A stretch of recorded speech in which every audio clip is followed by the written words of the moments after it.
Dámy a páni, chcem sa vám dopredu ospravedlniť za minulé video. Bola trošku zhoršená kvalita. Chybu som urobil ja, optimalizoval som to na snímač z telefónu pri exporte vlastne, lenže točil som to na svoju kameru, takže preto je tam tá znížená kvalita. Každopádne, dámy a páni, vítam vás pri ďalšom videu. Už by malo byť všetko v poriadku, už by malo byť všetko ostré. Rozhodol som sa, že tu budem točiť 4K, takže všetko by malo byť v pohode. Dnešné video bude úplne špeciálne, pretože tu mám pre vás niečo nové, ako môžete vidieť. Možno ste videli video o mojom room tour, kde ukazujem svoj setup. No a rozhodol som sa, že urobím taký menší upgrade, no menší, skôr väčší. Starú mašinku predávam a máme tu niečo nové, niečo poriadne, niečo naložené. No, poďme si to otvoriť. Ja už som si tuto takto predpripravil, že to nemusíme otvárať žiadnym nožom alebo nožnicami. Tu si to takto otvoríme, ešte som to nevidel. Takže bude to taký first feeling a dúfam, že bude všetko OK. Je to vec, ktorú nechcete pokaziť ani rozbiť, pretože keď sa dozviete cenu, tak pochopíte prečo. No, poďme si to vytiahnuť. Ale opatrne nejako. Takto. Počkaj, tuto máme nejakú krabičku ešte. Krabička, tam budú asi káble, predpokladám. Už to ide. Ja si to tu položím na stôl. Takto som si tu pripravil takýto stolček. No. A máme to tu, dámy a páni. Tak nakúknem, že kde máme sklo? Tu máme sklo. Takže tu máme opačné. No. Máme to tu ešte takto pekne zabalené, takže si to musíme odbaliť, aby sme sa pozreli na krásy, ktorá táto mašinka skrýva. Aha, tam máme nejakú penu. To vyriešime jednoducho, ešte, že tu máš šrobováčik. A ideme si to odšrobovať, jo? Tuto vzadu, môžem vám to takto ukázať, že je to v pohode. No, tu vzadu máme takéto šrobiky, ktoré si takto pekne povolíme.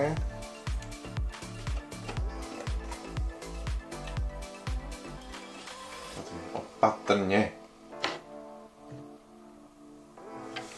Tu máme sklíčko. A tu máme penu, ktorú dáme preč.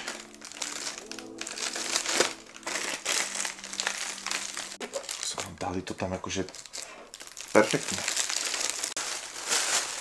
Tak, konečne. Penu nebudeme potrebovať. Nie.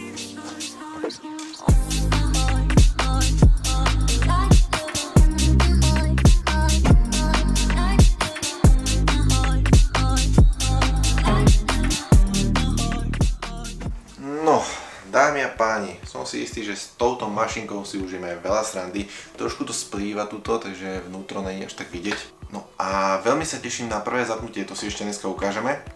A čo vás asi tak zaujíma, komponenty a možno nejaká tá cena, za ktorú som to kúpil. Tento počítač sa dá kúpiť za 2800 €, zhruba, hej. Takže nie je to vlastná záležitosť. Komponenty, to vás asi zaujíma najviac. Takže poďme sa na to pozrieť. Máme tu procesor i7, 14. generácia, napojená na vodné chladenie, 5,6 GHz, takže ja si myslím, že je dosť v pohode.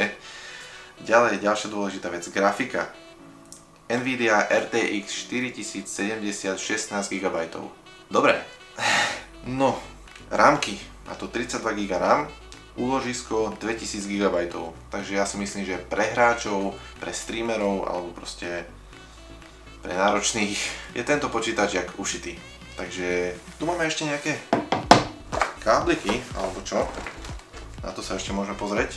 Takže čo nám teraz zostáva? Ideme si vypojiť starý a zapojiť nový. Takže poďte so mnou. Dobre, dámy a páni, ideme zapájať. Tento máme už vypojený, to je môj starý vlastne počítač. To je Codex 5. Normálne takto vyzerá, však ste ho videli, keď tak si pozrite video room tour.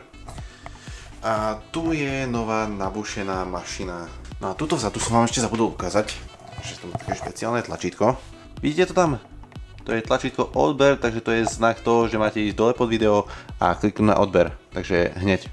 No a my môžeme ísť zapájať, takže tam ťažko ide, lebo zo spodu má protišmykové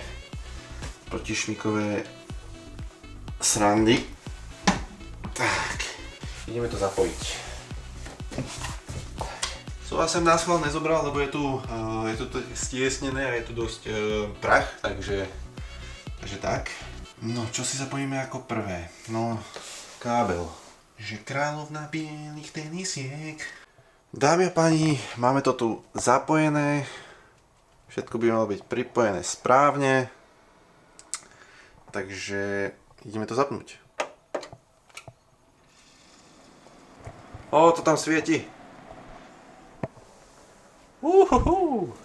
Takéto krásne logo nám tu vyšlo. Klávesnica, fachčí. Už mám objednanú novú, takže teším sa na novú. Táto vám to ukážem. Neviem, či to vidíte, ale áno, je to vidieť. Je to krásne vidieť. Tamto vodné chladenie pekne.